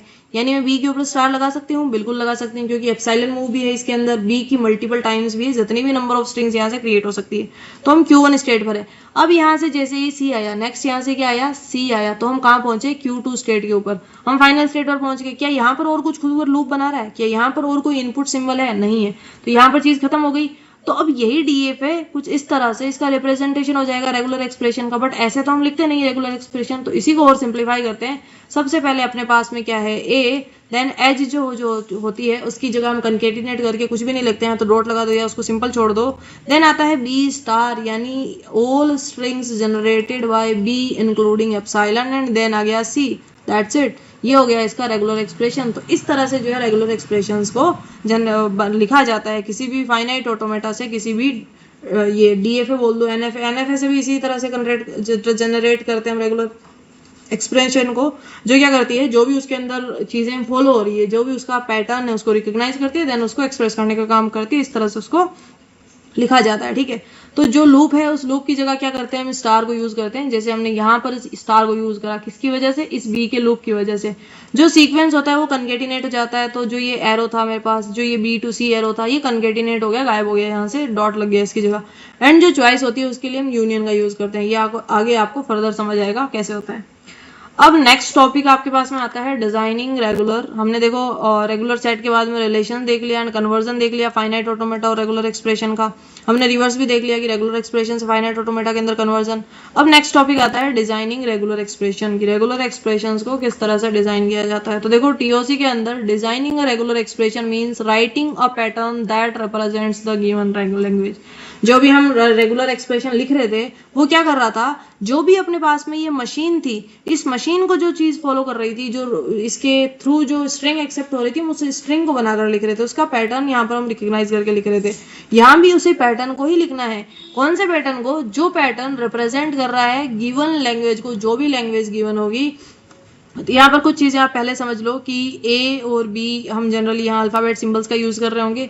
प्लस का मतलब होगा यूनियन, जो और को जो है डिनोट करता है, या ये फिर या डॉट लिखा हुआ होगा सिंपल, या फिर कुछ भी नहीं लिखा हुआ होगा, उसका मतलब होगा कंकेटिनेशन, ज्वाइनिंग का काम कर रहा है। स्टार का मतलब होगा क्लीन स्टार। क्लीन स्टार का मतलब है कि एप्सिलॉन भी इंक्लूडेड है, या फिर मोर देन वन टाइम जो उसके अंदर सिंबल है, ए है या फिर ए बी साथ में जो भी है, वो मोर देन वन टाइम जो है उसके अंदर इंक्लूड होता है विद एप्सिलॉन, यानी जीरो मूव के साथ में। ई यहाँ पर या फिर एप्सिलॉन यहाँ पर एम्प्टी स्ट्रिंग को डिनोट कर रहा होगा। तो कुछ इंपॉर्टेंट पैटर्न से ऐसे यहाँ से क्वेश्चन नहीं आता है, आपको इंपॉर्टेंट पैटर्न्स ध्यान रखने हैं, आपको पता रहेगा कि कैसे भाई रेगुलर एक्सप्रेशन जनरेट हो रही है। कुछ यही पैटर्न्स है जिनके ऊपर क्वेश्चंस आते हैं, तो आप डायरेक्टली इनका पैटर्न याद रख सकते हो, बाकी बनाना भी सीख सकते हो। तो देखो पहली चीज, कोई भी स्ट्रिंग जो ओवर हो रही है इसके साथ में ए या बी के साथ में, यानी ऐसी कोई भी स्ट्रिंग जो चाहे तो ए के साथ में एंड हो जाए, चाहे बी के साथ में एंड हो जाए, तो यहाँ पर हम क्या यूज करेंगे, और का यूज करेंगे, चाहे ए हो चाहे बी हो। तो हम यहाँ पर सिंबल क्या लगाएंगे, ए प्लस बी। तो एंड के अंदर मैंने मान लो कोई स्ट्रिंग लिखी है ए बी बी, तो लास्ट में बी आया तब भी ठीक है, और लास्ट में अगर इसमें ए आता है तब भी ठीक है। मतलब कितने भी नंबर ऑफ ए बी पहले आ सकते हैं, लास्ट में या तो ए या बी आना चाहिए, और इसके ऊपर स्टार लगा दिया, यानी इसके अंदर एप्सिलॉन भी इंक्लूडेड है। फिर दूसरा टाइप ऑफ पैटर्न आता है कि स्ट्रिंग्स एंडिंग विद ए के साथ में अगर कोई स्ट्रिंग एंड हो रही है तो स्टार्टिंग के अंदर कितने भी ए और बी आ सकते हैं, एंड कहाँ से होनी चाहिए, ए से होनी चाहिए। अब देखो इसके डायग्राम्स कैसे बन रहे होंगे, जैसे देखो यहाँ पर कि भाई हमारे पास में जो इनिशियल स्टेट थी वहां पर जो स्टार्ट हुआ, हमें स्ट्रिंग एंड किसके साथ में करनी है, ए के साथ में करनी है, यानी मैं एक फाइनल स्टेट बना दूं यहाँ पर, और ये फाइनल स्टेट हो गई Q1। यहाँ से अगर मेरे पास में ए आ जाता है तो यहाँ पर आ जाए, लेकिन क्या होगा अगर मेरे पास स्ट्रिंग कुछ इस तरह से हो, ए 3 बार ए हो, फिर पहला ए तो पहुंच जाएगा Q1 स्टेट के ऊपर, बट बाकी वाले 2 ए कैसे होंगे, तब पूरी स्ट्रिंग कंप्लीट होगी, पूरा इनपुट चले जाएगा, तभी तो बाद में बोल रही होगी मशीन की भाई हाँ एक्सेप्ट है या रिजेक्टेड है। तो हम ए का यहाँ पर क्या बना देंगे, लूप बना देंगे। और इससे पहले ये लास्ट फाइनल ए आने से पहले यहाँ पर कितने भी बी आ सकते हैं, ठीक है, कितने भी बी आ सकते हैं भाई। तो कुछ इस तरह का डायग्राम इसके लिए बन जाएगा, स्ट्रिंग एंडिंग विद ए। अब स्ट्रिंग्स एंडिंग स्टार्टिंग विद ए, कोई भी ऐसी स्ट्रिंग जो ए के साथ में स्टार्ट हो रही है तो उसके लिए कुछ इस तरह की लैंग्वेज लिख सकते हो भाई। स्टार्ट में ए हमने फिक्स कर दिया, अब इसके बाद में चाहे ए आए, चाहे फिक्स आए, चाहे कुछ भी ना आए, एप्सिलॉन मूव आए, ए आया तो स्ट्रिंग को एक्सेप्ट कर लेगा। तो स्टार इसीलिए लगा कि भाई एप्सिलॉन भी आ सकता है, हो सकता है कुछ ही ना आए, ये सिंगल ए है और उसके बाद में कुछ भी ना आए, तो भी वो उस चीज को एक्सेप्ट कर लेगा। स्ट्रिंग्स कंटेनिंग ए बी, तो अब हमने देखो यहाँ पर क्या करा, ए बी को फिक्स कर दिया, ए बी से पहले कितने भी ए, कोई भी बी आ सकता है, और ए बी के बाद में कितने भी ए, कितने भी बी, या फिर कुछ भी ना आए तो भी चलेगा। तो ये चीज हो गई, ए बी जब हमने फिक्स कर दिया तो जब मशीन काम कर रही होगी और इनपुट के अंदर उसे जहां ए बी मिलेगा वहां पर उस चीज को एक्सेप्ट कर लेगी। Strings with only zeros, strings जिसके अंदर सिर्फ जीरोज हो तो ए स्टार बना दो। Strings with even number of A's, तो 2 बार ए लिख दिया और उसका स्टार लिख दिया कि या तो कुछ भी ना आए, और जब भी चीज आए तो वो इवन नंबर के पैटर्न के अंदर आए, इवन पैटर्न के अंदर आए, यानी 2 4 6 इस पैटर्न के अंदर आए। स्ट्रिंग्स विद एटलीस्ट 1 ए, तो हमने एक ए की जगह फिक्स कर दी, इस ए से पहले कोई भी ए और बी आ सकता है, इस ए के बाद में कोई भी ए और बी आ सकता है, या फिर कुछ भी नहीं आए, पहले और बाद में हो सकता है या कुछ भी नहीं आए, या फिर सिर्फ ए आए। तो ये कुछ इंपॉर्टेंट पैटर्न्स है जिसे आप रेगुलर एक्सप्रेशन डिजाइनिंग पैटर्न्स बोल सकते हो, जिनके ऊपर एग्जाम के अंदर क्वेश्चन पूछा जाता है, तो आप इनको लर्न कर सकते हो किस तरह से बनाते हैं। तो सबसे पहले जो भी लैंग्वेज की कंडीशन होती है उसे हमने जो समझना होता है, देन उसको पार्ट्स के अंदर ब्रेक करना होता है, हमें सिंबल यूज करना होता है कि भाई प्रीफिक्स है तो पहले जगह फिक्स कर दो। फॉर एग्जांपल यहाँ पर आप देखोगे कि इसने क्या बोला था, स्टार्टिंग विद ए, तो इस ए की जगह फिक्स कर दी, अब बाद में जो भी है वो बाद में लिखते रहेंगे, ठीक है। एंड है, सफिक्स है तो एंड है, सफिक्स है। फॉर एग्जांपल यहाँ बोला था एंडिंग विद ए, तो इस ए की जगह फिक्स कर दिया, अब यहाँ पर कुछ भी आ सकता है, ए और बी, या फिर मिडल के अंदर है। फॉर एग्जांपल उन्होंने बोला ए बी आना चाहिए, पहले और बाद में क्या है कुछ फर्क नहीं पड़ता, ए भी उसके अंदर होना ही होना चाहिए, कंटेनिंग होना चाहिए, तो ये ए बी की जगह मिडल में फिक्स कर दी। तो इन सिंबल्स का यूज करो, कंबाइनिंग करो, या तो और का, या कंकेटिनेशन का, रिपीटेशन का, एंड दैट्स इट। आपकी जो है वो जो भी हमें रेगुलर एक्सप्रेशन बनानी है, डिजाइन करनी है, वो इजीली बन जाएगी, ठीक है। नेक्स्ट आता है क्लोजर प्रॉपर्टीज ऑफ सेट, तो आपका जो ये टॉपिक हो गया। नेक्स्ट आता है closure properties of regular sets, जो हमने शॉर्ट के अंदर देख लिया था, यूनियन, कंकेटिनेशन, डिफरेंस वगैरह, यहाँ पर थोड़ा डिटेल के अंदर देखते हैं, ठीक है। तो देखो अब टीओसी के अंदर a class of languages is said to be closed under an operation, कि हम किसी भी क्लास ऑफ लैंग्वेज को क्लोज्ड बोलेंगे किसी ऑपरेशन के अंदर, कब, if applying that operation on the language of that class results in a language that also belongs to the same class। कहने का मतलब ये है कि मान लो कोई एक लैंग्वेज 1 थी और कोई एक लैंग्वेज 2 थी, और ये कैसी थी, मान लो किसी लैंग्वेज x के अंदर थी, ये दोनों ही कौन सी लैंग्वेज का पार्ट थी, किसी लैंग्वेज x का पार्ट थी, कौन, L1 और L2। अब आपने इन L1 और L2 के ऊपर कोई ऑपरेशन परफॉर्म करा, हो सकता है आपने यूनियन परफॉर्म करा, हो सकता है इंटरसेक्शन परफॉर्म करा, हो सकता है डिफरेंस करा, हो सकता है कंकेटिनेशन करा, ज्वाइनिंग का करा। तो आप इनके ऊपर जो भी ऑपरेशन परफॉर्म करो और रिजल्टेंट कोई लैंग्वेज, फॉर एग्जांपल L3 इसका रिजल्ट आता है, तो वो क्लोजर कब कहलाएगी, कि जब इसका ये रिजल्ट भी ना इसी लैंग्वेज x से बिलोंग कर रहा होगा। आई होप आपको मैं ये कॉन्सेप्ट समझा पाई होंगी कि कोई एक लैंग्वेज L1 है और कोई एक लैंग्वेज L2 है, दोनों ही किससे बिलोंग कर रही है, x टाइप ऑफ लैंग्वेज से बिलोंग कर रही है, ठीक है, या फिर x टाइप ऑफ क्लास से बिलोंग कर रही है, ऐसा समझ लो। अब इनके ऊपर आप ऑपरेशन परफॉर्म करते हो लैंग्वेज 1 और 2 पर, चाहे आप यूनियन का करो, इंटरसेक्शन का करो, डिफरेंस का करो, आप कॉम्प्लीमेंट का करो, कोई भी जो है ऑपरेशन परफॉर्म कर रहे हो, और उसका जो रिजल्ट आ रहा है, अगर वो रिजल्ट भी उसी क्लास से बिलोंग कर रहा है ना, तब हम उस पर्टिकुलर लैंग्वेज को क्या बोलेंगे, क्लोजर बोलेंगे, उस रेगुलर सेट को क्या बोलेंगे कि भाई वो जो है क्लोजर प्रॉपर्टी को फॉलो कर रहा है। I hope you got the point. तो सबसे पहला आता है ऑपरेशन यूनियन। तो यूनियन के अंदर अगर language L1 and L2 regular है तो इन दोनों का यूनियन भी रेगुलर होगा, और रेगुलर लैंग्वेजेस के केसेस में होता है वो रेगुलर ही रहती है। फॉर एग्जांपल ले लो, एक लैंग्वेज है अपने पास में AB और एक लैंग्वेज है BC, इनका हम यूनियन लेंगे तो A B और C आ जाएगा। 2 बार B है जो एक बार हो जाएगा, और बाकी A और C आ जाएगा दोनों अलग अलग लैंग्वेजेस से। तो आप देख पा रहे हो ये भी रेगुलर सेट है, ये भी रेगुलर सेट है, और इन दोनों के ऊपर हमने जो ऑपरेशन परफॉर्म करा, जो रिजल्टेंट है वो भी आपका रेगुलर है। तो यूनियन के अंडर क्लोज होती है, बिल्कुल होती है। इसी तरह से कंकेटिनेशन के अंदर भी क्लोज होती है। भाई एक L1 है और एक L2 है, इन दोनों का जब हम ज्वाइनिंग कर देंगे और सेट बना देंगे AB साथ में कंबाइन करके, तो वो भी भाई रेगुलर है।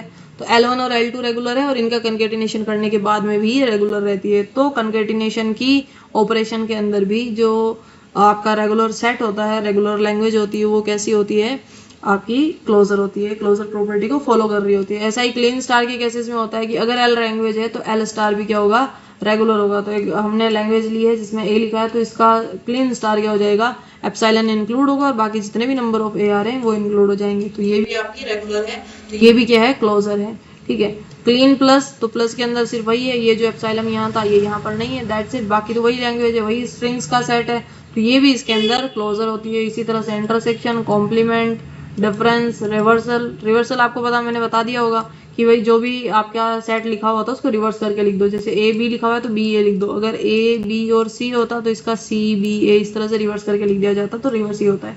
सिंबल कैसे लिखते हैं, उस कैपिटल जो भी लैंग्वेज है उसके ऊपर कैपिटल R अगर हम पावर में लगा देते हैं तो वो रिवर्सल का सिंबल हो जाता है। होमोमॉर्फिज्म एज सच पूछा नहीं जाता एग्जाम के अंदर, बट आपको पता होना चाहिए कि जो रेगुलर लैंग्वेजेस होती हैं वो होमोमॉर्फिज्म के अंदर भी रेगुलर ही रहती है, यानी ये भी होमोमॉर्फिज्म ऑपरेशन भी क्लोजर प्रॉपर्टी को फॉलो करता है रेगुलर लैंग्वेजेस के केसेस में।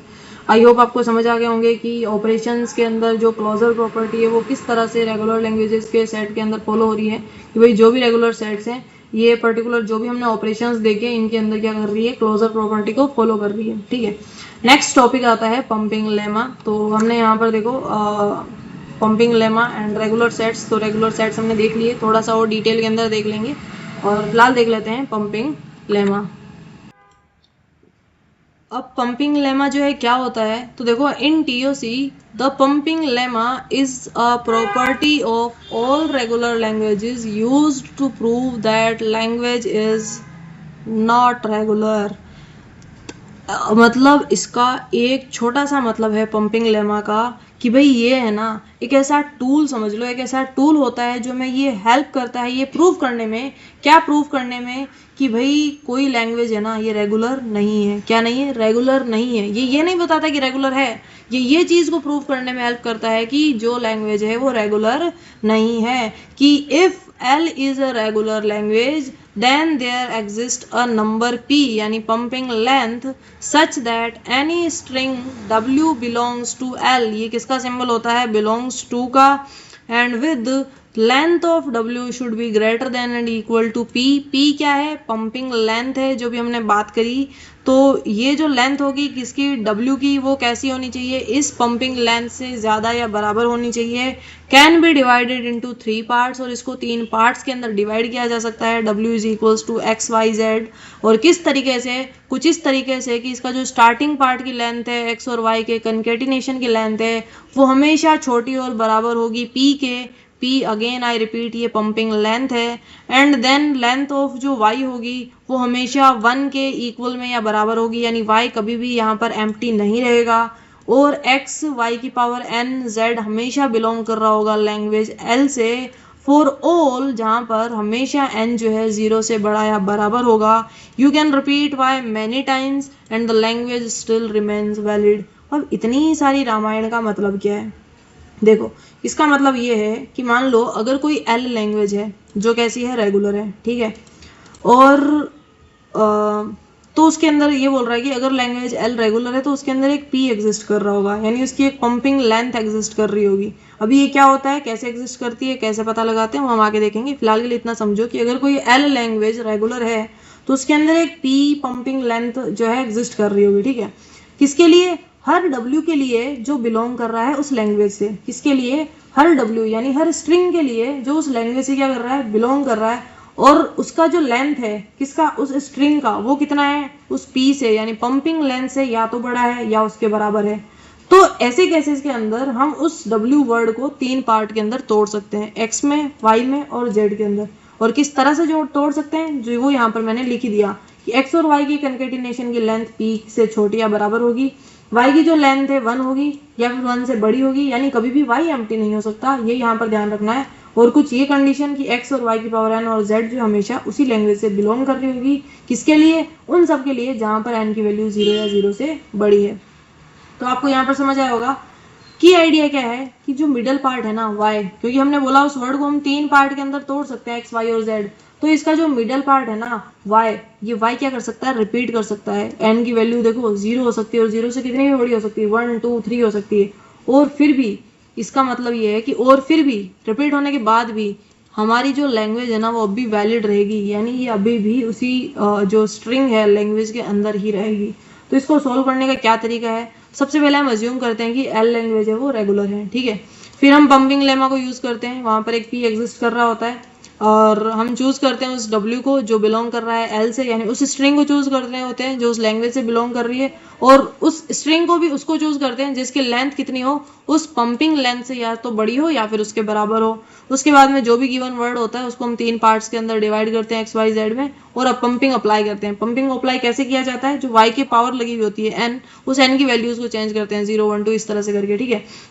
और उसके बाद में भी हम देख रहे होते हैं कि क्या वो उस लैंग्वेज L से बिलोंग कर रही है, और लास्ट के अंदर हमें पता चलता है कि नहीं भाई उससे बिलोंग नहीं कर रही, तो हम बोल देते हैं कि वो लैंग्वेज कैसी नहीं है, रेगुलर नहीं है। तो ये कॉन्ट्राडिक्शन शो हो रहा होता है ना, इस वजह से हम बोलते हैं कि ये रेगुलर नहीं है। और यही काम करता है पंपिंग लेमा, ये प्रूव करने का काम करता है कि भाई नहीं वो रेगुलर नहीं है। क्या प्रूव करने का काम करता है, नॉट रेगुलर का काम करता है, और वही चीज यहाँ पर प्रूव हो रही है। आई होप आपको ये प्रोसेस समझ आया होगा कि पहले हम मान लेते हैं कि वो रेगुलर है, देन जो पंपिंग P एग्जिस्ट कर रहा होता है पंपिंग लेमा की वजह से पंपिंग लेंथ, तो और फिर हम वो ऐसी स्ट्रिंग लेते हैं जो L से बिलोंग कर रही होती है और उसकी लेंथ भी पंपिंग लेंथ से बड़ी या बराबर होती है।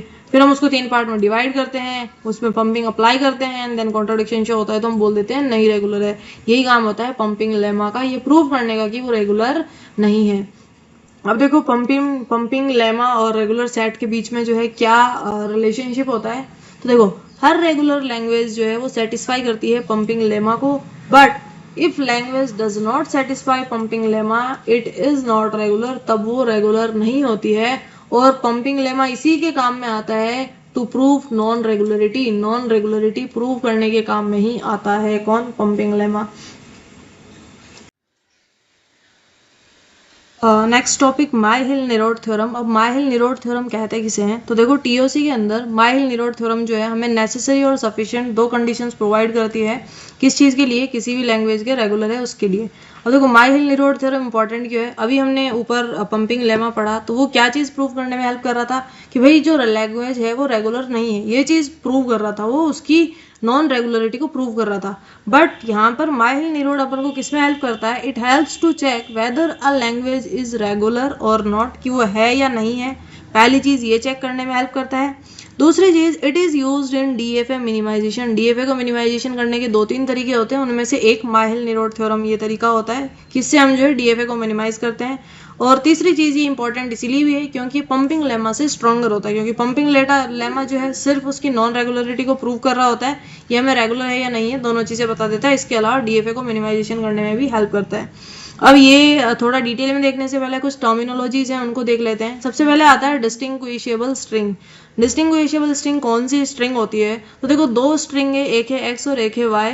वो डिस्टिंग्विशेबल तब होगी with respect to language L if there exist a string z such that कि x z का कंकेटिनेशन भी बिलोंग कर रहा है L से, बट y z का कंकेटिनेशन बिलोंग नहीं कर रहा है L से। इसका मतलब क्या है कि मैंने किसी उसके सफिक्स के अंदर z लगाया है तब तो उस लैंग्वेज से बिलोंग कर रहा है, और मैंने किसी और के सफिक्स के अंदर z लगाया तो उस दूसरे वाले केस में वो बिलोंग नहीं कर रहा है। तो ऐसे केसेस के अंदर जब लास्ट में सफिक्स सेम ही लगा है z और z, बट आगे की जो अगर हमने स्ट्रिंग्स को चेंज कर दिया तो यहाँ पर वो लैंग्वेज L के रिस्पेक्ट में क्या होगी, डिस्टिंग्विशेबल होगी। कैसे होगी, क्योंकि पहले वाले के लास्ट में पहले वाली स्ट्रिंग के x के लास्ट में मैंने अगर z स्ट्रिंग को लगाया तो वो तो लैंग्वेज को फॉलो कर रही है, उससे बिलोंग कर रही है, बट अगर y के बाद में लगा दिया तो वहां पर उसको नहीं कर रही है। तो ऐसे टाइप ऑफ स्ट्रिंग को हम क्या बोलते हैं, डिस्टिंग्विशेबल स्ट्रिंग बोलते हैं, ठीक है। दूसरी आती है इक्विवेलेंट स्ट्रिंग। तो दो string can not be distinguished if they are x equals to ly such that xz belongs to L and yz also belongs to L। तो ऐसा केस जब दोनों इससे बिलोंग कर रही होती है, यहाँ पर दूसरे वाली नहीं कर रही थी लेकिन जब कर रही होती है तो हम बोलते हैं कि भाई जो x और y है वो दोनों एक दूसरे की इक्विवेलेंट है, ठीक है। और तीसरी चीज आती है इक्विवेलेंस क्लास की।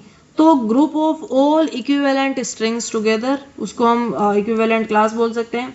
और जो हर ग्रुप होता है, क्योंकि हम group of all strings together बोल रहे हैं, वो ग्रुप क्या कहलाता है, इक्विवेलेंस क्लास कहलाता है। Each equivalence class corresponding to a state in DFA. और क्योंकि ये जो आपका माइल-निरोड आपका थ्योरम है, ये आपका डीएफए के मिनिमाइजेशन में भी काम करता है। तो हर क्लास जो है किसी न किसी एक स्टेट, डीएफए की जो स्टेट होती है उसके कॉरेस्पॉन्डिंग में होती है। फॉर एग्जांपल क्लास 1 है तो किसी एक स्टेट Q0 के, सेकंड है तो किसी स्टेट Q1 के, इस तरह से कॉरेस्पॉन्डिंग में होगी। जितनी नंबर ऑफ क्लासेस होगी उतनी ही नंबर ऑफ स्टेट्स एग्जिस्ट कर रही होगी। किस केस में, जब इक्विवेलेंट क्लास एग्जिस्ट कर रही है। और वो कब कर रही होती है, जब इक्विवेलेंट स्ट्रिंग्स होती है। और इक्विवेलेंट स्ट्रिंग्स कब होती है, जब कोई स्ट्रिंग डिस्टिंग्विशेबल स्ट्रिंग नहीं है, ठीक है। आई होप आपको ये चीज समझ आई होगी। अब देखो जो माइल-निरोड थ्योरम है इसको कुछ इस तरह से भी डिफाइन कर सकते हो कि a language L is regular if and only if number of equivalence classes of, जो भी आपका जो इक्विवेलेंस क्लास है, जो हमने यहाँ पर लिया कि x equals to 1 equivalent strings, और जो यहाँ पर थी इक्विवेलेंस क्लासेस, वो कैसी होती है, नंबर्स में सीक्वेंस के अंदर फाइनाइट होती है। कैसी होती है, फाइनाइट होती है। तो उस केस के अंदर उस लैंग्वेज L को हम क्या बोलते हैं, रेगुलर बोलते हैं। तो यहाँ से आपको कुछ ज़्यादा डिटेल के अंदर माइल-निरोड से क्वेश्चन आई थिंक पिछली बार पूछा गया है। एक बार माइल-निरोड के ऊपर थोड़ा बड़ा क्वेश्चन आया है, तो आपको इसको थोड़ा सा डिटेल के अंदर पढ़कर जाना है।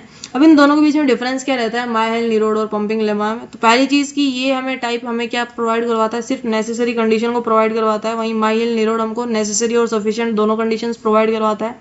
पावर की बात करें तो पंपिंग लेमा की पावर वीक होती है, वहीं पर ये स्ट्रॉन्गर होता है। मेथड हम इसके अंदर स्ट्रिंग को पंपिंग करने का काम करते हैं, और वहीं यहाँ पर जो इक्विवेलेंट्स क्लासेस जो है देखी जाती है, और उसके इक्वल्स में जो नंबर ऑफ स्टेट्स होती है वो होती है। यूसेज की अगर बात करें तो ये नॉन रेगुलरिटी को प्रूव करने के लिए काम में आता है। कौन, पंपिंग लेमा। वहीं जो माइल-निरोड थ्योरम है वो दोनों को, यानी वो रेगुलर है उसको भी प्रूव कर रही है और नॉन रेगुलर है उसको भी प्रूव कर रही है, ठीक है। तो ये दोनों के उसमें काम आता है। फिर एक आपका नेक्स्ट टॉपिक आता है इस यूनिट के अंदर कि एप्लीकेशंस ऑफ पंपिंग लेमा, जो सेकंड लास्ट टॉपिक है इस यूनिट का। एंड लास्ट में फिर पावर ऑफ लैंग्वेजेस है, उसी के साथ में यूनिट जो है फिनिश हो जाएगा। तो एप्लीकेशंस ऑफ पंपिंग लेमा क्या होती है, तो टीओसी के अंदर पंपिंग लेमा जो है मेनली यूज होता है ये क्या प्रूव करने में कि लैंग्वेज भाई नॉट रेगुलर है। नॉट रेगुलरिटी को प्रूव करने के लिए इसका काम में आता है, ठीक है। तो इसके कुछ स्टेप्स है जो आपको लर्न करके जाना है। इसमें ऐसा कुछ समझने जैसा नहीं है, चीज़ों को ग्रैब करके जाना है आपको। तो सबसे पहले आपने एज्यूम करना है कि लैंग्वेज कैसी है, रेगुलर है। क्योंकि हम 9th में भी 8th में भी किसी भी चीज़ को प्रूव करते थे। फॉर एग्जाम्पल हम प्रूव करते थे कि √3 जो है इर्रेशनल है, तो हम क्या मान के चलते थे स्टार्टिंग में कि भाई वो रेशनल है, एंड देन उसको सॉल्व करके लास्ट के अंदर बताते थे कि नहीं भाई ये तो कॉन्ट्राडिक्ट कर रहा है, इट मीन्स कि ये रेशनल नहीं है, ये तो इर्रेशनल ही है। तो यही चीज हमें यहाँ पर करनी होती है, ठीक है। नॉट रेगुलर हमें पता है वो है, बट हमें उसे प्रूव करना है। तो हम पहले एज्यूम करेंगे कि L कैसा है, रेगुलर है। लैंग्वेज जो L है उसे हम एज्यूम कर लेंगे कि वो रेगुलर है। And let n be the number of states in the corresponding finite automation. और जो भी कॉरेस्पॉन्डिंग फाइनाइट ऑटोमेशन है उसके अंदर जितनी नंबर ऑफ स्टेट्स है वो क्या कितनी है, n है। तो सेकंड स्टेप आता है हम चूज स्ट्रिंग W। हम उस स्ट्रिंग W को चूज करेंगे सच दैट जिस स्ट्रिंग की लेंथ कैसी होगी, उस n से, n कौन सा है, नंबर ऑफ स्टेट्स है किसके अंदर, जो भी उसका कॉरेस्पॉन्डिंग फाइनाइट ऑटोमेशन है उसके अंदर। तो हम उस n के बराबर या फिर उस n से ज्यादा वाली लेंथ की जो स्ट्रिंग होगी, जो वर्ड होगा, उस वर्ड को हम चूज कर रहे होंगे। किस लिए, to use for use pumping lemma to write W is equals to XYZ। हमने ऊपर बात करी थी पंपिंग लेमा में कि हम उस W को चूज करते हैं जिसकी लेंथ, जो पंपिंग लेंथ होती है उससे लेस या बराबर होती है, ठीक है। और उसको हम 3 पार्ट्स के अंदर डिवाइड करते हैं, XYZ के अंदर। और किस तरीके से करते हैं कि इनिशियल दो उसके अंदर जो सिंबल्स हैं उनकी लेंथ कितनी होनी चाहिए, n से लेस और बराबर होनी चाहिए। जो मिडल वाला y है वो कभी भी 0 नहीं होना चाहिए, वो मतलब खाली नहीं हो सकता। और जो बाद में इनके अंदर जब हम पंपिंग अप्लाई करते हैं, यानी y के ऊपर पावर n होती है जिसको हम चेंज करते हैं, और देन हम उसे मिलान करते हैं उस गिवन लैंग्वेज एल से, तब भी वो चेंज नहीं होनी चाहिए, और अगर हो जाती है यानी उस लैंग्वेज से बिलोंग करना बंद कर देती है, इट मीन्स वो प्रूव कर देते हैं नॉन रेगुलर है। यहाँ भी वही केस है, हम उस स्ट्रिंग को चूज करते हैं, कौन सी को, जिसकी लेंथ n से बड़ी या बराबर होती है, और ये n क्या चीज है, ये n है number of states in the corresponding finite automation, और फिर हम इसका पंपिंग के लिए यूज करते हैं जो 3 पार्ट है, y के ऊपर पंपिंग लगाते हैं, y के ऊपर जो पावर्स हैं उनको चेंज करते हैं। नाउ थर्ड स्टेप के अंदर find a suitable integer i such that x y z is not belongs to l, और हम वो सुटेबल इंटीजर फाइंड करते हैं जिसमें कि हमें फिर ये कॉन्ट्राडिक्ट हम प्रूव कर पाएंगे भाई ये तो एक्स वाई जेड बिलोंग ही नहीं कर रहा है एल से, और यही इस अजम्पशन को कॉन्ट्राडिक्ट कर रही है, that's it, L is not regular. जो हमने ऊपर अज्यूम करा था कि भाई ये रेगुलर है, इसका कॉन्ट्राडिक्शन मिल गया, क्योंकि हम ऐसा इंटीजर को फाइंड कर लेते हैं जो उस लैंग्वेज से, जिसकी वजह से जो भी अपनी स्ट्रिंग है वो उस लैंग्वेज से बिलोंग नहीं करती होती है, और देन बस जो लैंग्वेज है वो नॉट रेगुलर प्रूव हो जाती है। ठीक है, अब to understand limitation of finite automata, हमें जो इसकी ज़रूरत पड़ती है भाई फाइनाइट ऑटोमेटा की लिमिटेशन जो है उसके लिए हम फिर इसको यूज़ कर रहे होते हैं। हमें रेगुलर और नॉट रेगुलर लैंग्वेजेस के बीच में जब डिफरेंशिएट करना होता है तो फिर हम इस किसको, माइल नेरोडी बात हो रही है, इस थ्योरम का यूज़ में करते हैं। कंपाइलर्स थ्योरी के अंदर या फिर लैंग्वेजेस डिजाइनिंग के अंदर भी इनको यूज़ में लिया जाता है। लास्ट टॉपिक आता है इस यूनिट का, पावर ऑफ लैंग्वेजेस। ठीक है, तो इसकी एक हिरार्की होती है जिसे चॉम्स्की हिरार्की बोलते हैं, आप ये लर्न कर लीजिए, इसके ऊपर क्वेश्चंस कई बार पुटअप होता है फाइनल एग्जाम्स के अंदर, और जो मिड टर्म्स होते हैं कॉलेजेस अब तो लगभग सबके हो गए हैं, वहाँ पर भी ये क्वेश्चन जो पूछा जाता है हिरार्की ऑफ लैंग्वेजेस, जिसे चॉम्स्की हिरार्की भी बोलते हैं। तो ये थ्योरी आप यहाँ से पढ़ना चाहे तो पढ़ सकते हैं, बाकी आपको ये चीज़ याद रखनी है, और इसी के साथ में जो आपका यूनिट फिनिश हो जाएगा। तो इसके अंदर देखो, पहली चीज हिरार्की ऑफ लैंग्वेजेस के अंदर 4 टाइप होते हैं। सबसे पहले जीरो होता है जिसे हम रिकर्सिवली इनोमरेबल बोलते हैं। इसके अंदर जो मशीन काम कर रही होती है वो ट्यूरिंग मशीन होती है, और इसकी पावर हाईएस्ट होती है, ये सबसे हाई लेवल की होती है ट्यूरिंग मशीन। आपका नेक्स्ट या उससे अगला यूनिट भी है। देन टाइप 1 होता है जो कॉन्टेक्स्ट सेंसिटिव लैंग्वेजेस इसके अंदर इंक्लूड होती है, और मशीन्स की अगर बात करें तो लीनियर बाउंड ऑटोमेशन, हम पुश डाउन ऑटोमेटा तक पढ़ चुके हैं। नेक्स्ट आपका टॉपिक लीनियर बाउंड ऑटोमेशन भी है, आई थिंक अगली यूनिट में जो हमें पढ़ना रहेगा।